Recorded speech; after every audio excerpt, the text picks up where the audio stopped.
تو اس میں تو شک کی گنجائش ہی نہیں ہے. کیپیسٹی تو ہمارے پاس موجود ہے. ہم جو اس وقت 19,000 19,500 میگا واٹ کی کیپیسٹی آپ کے پاس موجود ہے. سوال یہ ہے کہ ایک چیز موجود ہے, آپ عوام کو ترسا کیوں رہے ہیں؟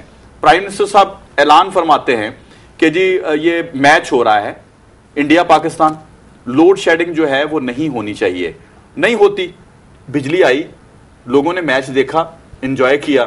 تو آپ دیکھیں جتنا نقصان اٹھا رہے ہیں آپ اپنے چند معاملات کی وجہ سے کہ جی پیداوار کم کر کے جتنا کچھ, پتہ نہیں آپ کے پالیسی میکرز کیسے دیکھ رہے ہیں اس کو. میں تو جس نظر سے دیکھ رہا ہوں, آپ کی انڈسٹری اگر چل جائے تو اتنا پیسہ تو آپ کو, اتنا ریونیو تو ادھر سے آ جاتا ہے. کیوں نہیں کرتے آپ ایسا؟ جی میں اس سائڈ پہ آ رہا ہوں. اصل میں جب وزیر اعظم صاحب نے فرمایا کہ کل بجلی نہیں جانی چاہیے, میچ ہو رہا ہے, قوم مستفید ہو, میچ دیکھے, تو آپ نے دوسرے روز کے اخبار پڑھے ہوں گے, آپ کی نظر سے گزرے ہوں گے ضرور, کہ بھرے ہوئے تھے وزیر اعظم صاحب. بجلی کہاں سے آئی؟ پھر بھی نہیں آئی. نہیں پھر بھی نہیں آئی. بہت سے علاقوں میں لوڈ شیڈنگ رہی, بلکہ لوگوں نے مجھے ٹیلی فون کر کے شکایات درج کروائیں کہ یہ وابڈا کا عملہ, یہ پیپٹو کا عملہ, یہ لیسکو کا عملہ, یہ اچھا صدیقی صاحب بہت کم. اچھا ہم اس بحث میں اتنی لوڈ شیڈنگ وارہ کھاتی ہے جتنی اس دن ہوئی. نہیں وہ تو ایک دن کا معاملہ تھا. آپ یہ حقیقت دیکھیے قوم کو کب تک ہم جھوٹے وعدے کرتے رہیں گے, کب تک سچائی سے آشنا نہیں کروائیں گے. یہی فیکٹ ہے, اصل میں یہی فیکٹ ہے کہ ہم لوگ کہتے کچھ ہے کرتے کچھ ہے. ہم ہر ایشو پہ سیاست چمکاتے ہیں. میرا خیال ہے ایک بات, آخری بات میں کرتا رہوں, آپ یہ مجھے اس بات کا جواب دیں کہ ابھی 18ویں ترمیم کے حوالے سے جبکہ صوبوں کو اختیار ہے 1,000 میگا واٹ بجلی پیدا کرنے کا, دے دیا گیا, 18 وزارتیں بھی صوبوں کو منتقل کر دی گئی ہیں. میری بات اب دیکھیے, کیا ایک یونٹ بھی پیدا کیا گیا؟ ہمیں ضرورت ہے اس رائے ونڈ تک ایک اسپیشل بسیں چلائی جائیں, ایک گاڑیاں دی جائیں, لوگوں کو اپنے ورکرز کو نوازا جائے اور انہیں اپنے ورکرز کو گاڑیاں دے کے نوازا جائے, نہ کہ یہ کہ جو اس وقت آفات کی صورت اختیار کر چکی ہے بجلی پاکستان میں.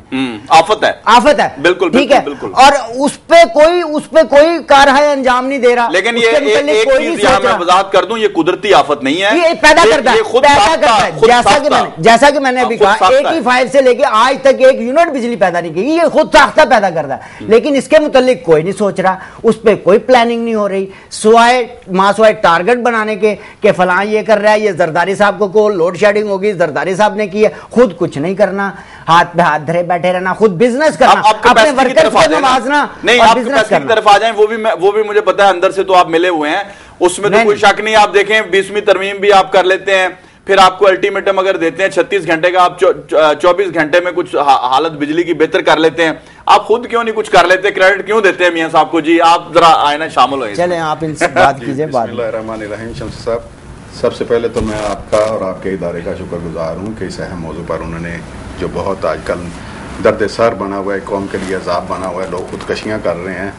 میں بھائی نے جیسے کہا کہ اس بجلی کے بحران کا جو ذمہ دار ہیں یہ مشرف صاحب ہیں, میاں صاحب ہیں, جنہوں نے ایک یونٹ بجلی پیدا نہیں کی.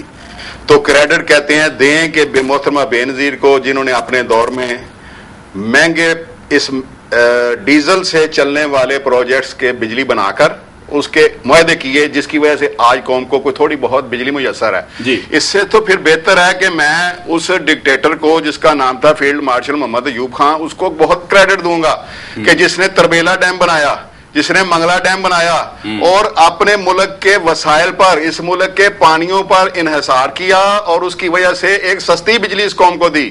آج اگر یقین کریں تربیلا نہ ہو, منگلا نہ ہو, دوسرے ہائیڈرل پاور پروجیکٹ جو اس ڈکٹیٹر نے, جس کا نام لینا گناہ سمجھتے ہیں, اس نے یہ کام نہ کیے ہوتے, پھر ہم کہاں کھڑے ہوتے. پھر دوسری بات آپ ہی نے کہا, میں اس کا جواب اسی تناظر میں دینا چاہتا تھا کہ جب کرکٹ میچ ہوتا ہے تو پرائم منسٹر صاحب کہہ دیتے ہیں آج بجلی نہیں جائے گی, قوم کو جناب میچ دیکھنے کے لیے بجلی دی جائے. یہ سارا کچھ آپ بالکل ٹھیک کہہ رہے ہیں کہ پوٹینشل ہے. یہ جو انہوں نے کرائے کہ بجلی گھر کا ایک کانسیپٹ دیا ہے, یہ اس میں پوٹینشل موجود ہے. لیکن جب بھی آپ کو ہم سے زیادہ پتا ہوگا, آپ دیکھیں کہ جب بھی بحران آتا ہے صرف اس وجہ سے نہیں آتا کہ ان کو پیسہ اور رقم کی ادائیگی نہیں کی جاتی. اگر ان کو ان ٹائم دیکھیں, وہ پرائیویٹ ہے, کسی نے پروجیکٹ لگایا, پیسے کمانے کے لیے لگایا, اگر اس کو پیمنٹ نہیں ہوگی تو وہ کیوں چلائے گا, کیوں دے گا ہمیں بجلی؟ وجہ کیا ہے, کیوں دے گا ہمیں بجلی؟ کرنے کے جو اس کو وسائل دیے جائیں, پیسے دیے جائیں. جو آپ کے پاس کیپیسٹی ہے موجود ہے. آپ کی اس دفعہ جو بجلی کی آپ کو ضرورت ہوگی نا وہ 19,500 میگا واٹ ہوگی گرمیوں میں. آپ دیکھیں جب آپ کے پاس اتنی کیپیسٹی موجود ہے صدیقی صاحب, یہ بڑی اہم بات ہے, تو آپ 7,500 میگا واٹ کیوں جنریٹ کرتے ہیں, انڈسٹری کیوں بند رکھتے ہیں آپ, یہ ذرا مجھے جواب دیں. بات یہ ہے کہ آپ نے بالکل درست فرمایا, تھوڑی سی بات میں آپ کے بالکل سچائی ہے, لیکن ایسا ہے کہ جو جیسا کہ آپ جانتے ہیں تو قوم کو وہ تمام باتیں آپ بتلائیں, میرا بھی فریضہ ہے کہ میں بھی قوم کو آگاہی دوں. دیکھیے مشرف دور میں جب آخری ایام تقریباً یہ رہے 2-3 سال کے دوران, جب الیکشن کا دورہ آنے والا تھا, تو مشرف صاحب نے کوئی پیسہ ادائیگی نہیں کی, ایک پیسہ بھی پیٹرولیم کی مد میں یا دوسرے, تو وہ آج بھی پاکستان گورنمنٹ جو ہے نا وہ 50% کے ساتھ اٹیچ کر کے دے رہی ہے وہ جو سابقہ ریونیو چڑھا ہوا تھا. جو سابقہ ریونیو ہے وہ بھی تو عوام کے خون سے ہی لیا جا رہا ہے, مجھے تو یہی نظر آ رہا ہے ریٹ بڑھا کے. تو پھر کریں کیا آپ یہ چاہیں گے کہ ہم بھی نہ دیں, پھر آنے والی حکومت دے, ہم تو 1.5 گنا دے رہے ہیں نا. دیکھیں جو ہم کریڈٹ میں بات جاتی ہے وہ بھی کیجئے, ہم تو 1.5 گنا دے رہے ہیں. یہ بڑی انہوں نے اہم نقطہ اٹھایا کیا چیز کہ پرویز مشرف صاحب کے دور کا جو جس کو آپ کہیں گے کہ جی ان کی جو چڑھا ہوا ہمارے اوپر کریڈٹ تھا, ٹھیک ہے, وہ یہ ادا کر رہے ہیں. یہ پرویز مشرف صاحب کی کابینہ ساری کی ساری ان کے ساتھ ہے, اس سے مستفید ہو رہے ہیں, اس سے مستفید ہو رہے ہیں. انہی کی فورن منسٹر ان کے پاس ہے, انہی کا وزیر خزانہ ان کے پاس ہے, یہ ساری اسی کی کابینہ کو لے کر چل رہے ہیں, اسی کی لے کر پالیسیاں چل رہی ہیں, اسی کی چھوڑی ہوئی باقیات ان کے ساتھ ہیں. میں یہ عرض کرتا ہوں یہ سارے کا سارا ڈیپینڈ کر رہا ہے حکمرانوں کی نیت. اگر آج ٹھیک ہو جائے تو پاکستان پانی سے بجلی پیدا کر سکتا ہے, ہوا سے بجلی پیدا کر سکتا ہے, شمسی توانائی سے بجلی پیدا کر سکتا ہے, گنے کے پھوک سے بجلی پیدا کر سکتا ہے, تھر کے کوئلے سے بجلی پیدا کر سکتا ہے. لیکن یہ جو پروجیکٹ انہوں نے چلائے ہیں کرائے کے بجلی گھر, یہ صرف اور صرف بیس کرتے تھے کرپشن پہ, کمیشنوں پر. رشما پاور پلانٹ یہ کس کا تھا؟ پرائم منسٹر صاحب کے قریبی عزیز تھے, ان کا یہ پاور پلانٹ تھا, ان کو ٹھیکہ دیا گیا, 1 میگا واٹ بجلی نہیں لی گئی, 3 ارب روپیہ ان کو بیرون ملک سے قرضہ لے کر ان کو ادا کر دیا گیا. نتیجے میں رزلٹ ان سے لیا کچھ بھی نہیں گیا. آخر سپریم کورٹ کو نوٹس لینا پڑا, سپریم کورٹ نے نوٹس لیا, پھر وہ ان کو واپس کرنے پڑے پیسے. اگر یہ دیکھیں قوم کا وزیر اعظم ایک اعلیٰ کرسی پہ بیٹھا ہوا, اس غریب قوم کا ایک باپ ہے, وہ باپ کا درجہ رکھتا ہے, حکمران سمبل ہے, اس کا بیٹا حج کی کرپشن میں ملوث ہے, وزیر اعظم خود کرپشن میں ملوث ہے, پریزیڈنٹ خود کرپشن میں ملوث ہے, وہ اس کو پروٹیکشن کر رہے ہیں, یہ اس کی کرپشن کو سہارا دے رہے ہیں. جب عالم یہ ہوگا تو میں کہتا ہوں بنگلہ دیش ہم سے بعد میں ہم سے آزادی لینے والا ملک. آج دیکھیں کرکٹ میچ ختم ہوا تو آپ ہی کے میڈیا کے اینکروں نے ان کی تعریفوں کے پل باندھ دیے کہ ان کی ترقی دیکھیں کہ کیا ہے, وجہ کیا ہے. وہ کیا تھے؟ وہی لوگ ہیں ہمارے بنگالی بھائی جن کا ٹکا جو ہے روپے کے مقابلے میں کہیں آپ یہ کہہ لیں کہ توڑوں میں بوریوں میں بند کر کے وہ تول کے دینے والا حساب تھا. آج ان کا ٹکا ڈالر کو آنکھیں دکھا رہا ہے. کیا وجہ ہے؟ انہوں نے نیت کی ہے اس ملک کو بنانا ہے, اس قوم کو بنانا ہے. ہماری قوم کو بنانے والا ہی کوئی نہیں ہے. ہماری قوم یہ دیکھتے ہیں کہ ہم نے 5 سال اپنا یہ مینڈیٹ ہم کو 5 سال میں کم ملا ہے, اس میں ہم کچھ ڈیلیور کریں نہ کریں, لوگ مر جائیں. آپ نے سب سے پہلے جو آغاز کیا کہ ہمارا دھماکوں سے ابھی ہماری جان چھوٹی ہی تھی, خون کے لوتھڑوں سے, خون یہ انسان کے بکھرے ہوئے اعضاء سے, تو یہ پروٹیکٹس شروع ہو گئے. وہ خون کے لوتھڑے اور وہ اپنے جسم کو بم باندھ کے اڑانے والے کون تھے؟ میں ان کو دہشت گرد نہیں کہتا, میں ان کو کہتا ہوں وہ حالات کے ستائے ہوئے لوگ تھے. شمسی صاحب انسانی جبلت کو دیکھیں کہ ایک 14 سال کا بچہ, آپ موسٹلی دیکھیں دھماکے کرنے والے کون ہیں؟